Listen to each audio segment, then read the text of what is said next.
중국과 러시아가 우크라이나 전쟁을 계기로 한층 더 밀착한 형국이지만 러시아 내부적으로는 중국에 대한 경계심이 상당한 것으로 보인다고 뉴욕타임스가 7일 보도했습니다. 뉴욕타임스는 2023년 말에서 2024년 초에 작성된 것으로 보이는 8쪽 분량 러시아 연방보안국 문서에서 중국에 대한 러시아 정보당국의 속내가 적나라하게 드러났다고 전했습니다. 보도에 따르면 러시아 연방보안국 문서에 중국은 적으로 묘사되어 있으며 중국이 러시아인 스파이를 모집하려는 시도를 강화하고 정권에 불만이 있는 러시아 과학자들을 유혹해 민감한 기술을 손에 넣으려 한다는 내용이 담겼습니다. 문서에서 러시아 연방보안국 요원들은 중국이 우크라이나 전쟁을 통해 서방 무기와 전투에 대해 배우기 위해 우크라이나에서 러시아 군이 벌이고 있는 작전을 염탐하고 있다고 지적했습니다. 또한 러시아 연방보안국 요원들은 중국 정보 요원들이 광산회사와 연구기관을 이용해 북극에서 스파이 활동을 벌이고 있음을 경고했다고 뉴욕타임스는 전했습니다. 아울러 문서에 따르면 블라디미르 푸틴 러시아 대통령은 지난 2022년 2월 러시아가 우크라이나를 전면 침공하기 사흘 전 엔텐테포라는 이름의 새로운 방첩 프로그램을 승인했는데 이 프로그램의 진정한 의도는 중국 스파이들이 러시아의 이익을 침해하는 것을 막는 것이라고 뉴욕타임스는 지적했습니다. 당시는 러시아가 우크라이나 침공을 앞두고 중국과의 국경 지역에 배치했던 정보 자원을 거의 모두 우크라이나 쪽으로 옮긴 시점이었습니다.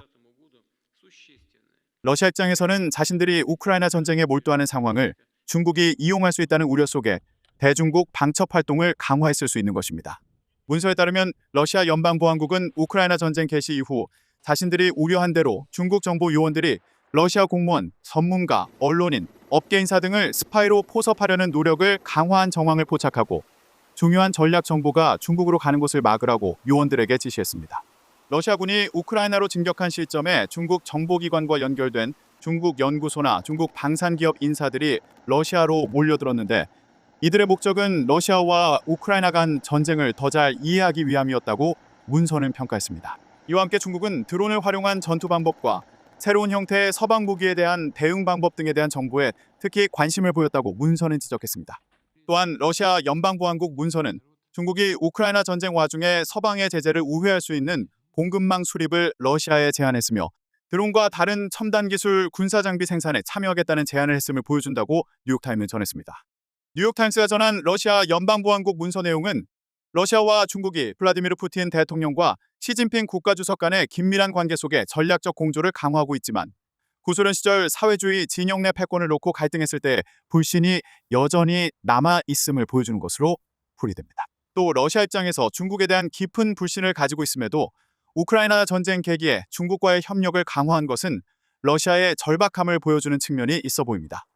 동시에 러시아 나름대로는 중국에 대한 불신을 떨치지 않은 상황임에도 협력 강화를 선택한 것은 리스크를 감수하고라도 중국과 협력해야 한다는 전략적 결단을 내렸음을 보여주는 것으로 해석할 여지도 있습니다.